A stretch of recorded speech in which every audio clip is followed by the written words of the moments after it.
Some people find jazz annoying, yet there's no place I'd rather be than the village vanguard. Some feel cilantro tastes like soap, but don't bother me with a bowl of chili unless you've chopped up some of that precious green herb. And some hoot and holler at just a whiff of Nicolas Cage screaming and hissing and mincing and making bug eyes.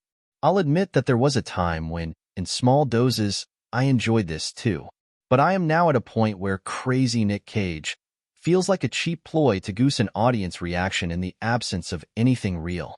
It's particularly galling in Longlegs, an otherwise effective horror picture kneecapped by Cage, shattering its carefully constructed tone with his untamed braying. But I recognize that for many, Cage's "let's break wind in church" approach will be the highlight. Luckily, there isn't too much of him in this, so if you are on my side of the aisle in this debate, there's still plenty that's interesting here.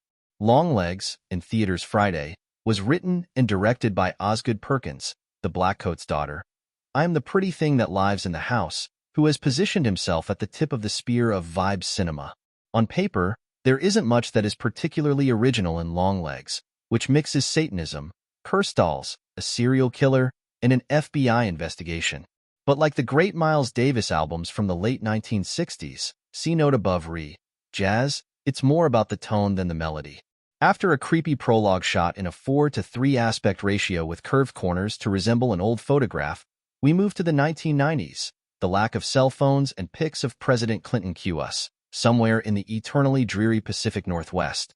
Lee Harker, Micah Monroe, is a young FBI agent given an assignment older agents don't want to do: go door to door to try and gather any information about the unusual murders in the area. For decades now, whole families have been periodically wiped out with zero sign of an intruder. Dad kills the wife and kids, and then himself with objects found around the house. All that remains is a message, written in a cipher, signed Longlegs. While on foot, Lee somehow senses where the newest killer lurks. Naturally, her partner brushes this hunch off to his doom. After an evaluation, it is determined that Lee has some kind of ESP and is partnered with Carter, Blair Underwood, who has long been on the case. By this point in the film, Perkins has already been deploying an unsettling use of short lenses, just enough to distort the frame, but not too much to go full Christmas ball, and slow zooms. By the time Lee is laying index cards on the carpet, the texture of each interior vibrates with an otherworldly creepiness, thanks to high-contrast lighting and a color scheme of coagulated blood. An original score by Ziegler occasionally chimes in with the Shining-esque synthesizers, just in case you needed something else to put you on edge. As Lee ruffles through microfiche and has occasional phone calls with her religious fundamentalist mother, Alicia Witt, she and Carter walk through the paces of a typical detective movie, but there's something that is fundamentally off. There's no reason for it, unlike Al Pacino's lack of sleep in Christopher Nolan's Insomnia, and it isn't played for genre-cross laughs, as in David Lynch's Twin Peaks. But everything about the way these characters conduct themselves proves that this movie does not exist entirely in our world. As the investigation continues, and Lee starts making diagrams on graph paper to predict the timing of the next killing, the stage is cleared for Nicolas Cage to make his grand entrance. With radical makeup resembling Ron Perlman in the 80s Beauty and the Beast TV show If He Were a Mime, Cage's villain, the titular Longlegs, makes it clear that he's only a representative of Mr. Downstairs. I'll let you figure out who that is supposed to be. In his few scenes, Cage screeches and makes ooga booga sounds, and I've already made it abundantly clear that I found this irritating.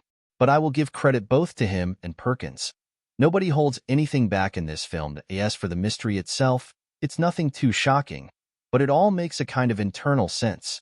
There is a solid bit of gore as well as some effective jump scares, in addition to the overall tenor of unease. I'm a little tired of supernatural dolls by this point, but the ones seen here are sufficiently disquieting. Maybe it's because one of them gets an autopsy. Though the marketing campaign for Longlegs may have you thinking this is a thrill ride, it really isn't that kind of movie at all. It is deliberately paced with many a quiet moment, and it doesn't have a huge on-screen body count. There are plenty of dark clouds, rain, and snow, too, which might be a draw during this heat-dome summer. What's most impressive is how Perkins collects his simple component parts and somehow transforms this into such an unnerving film. Longlegs is definitely a step above the others. Grade B.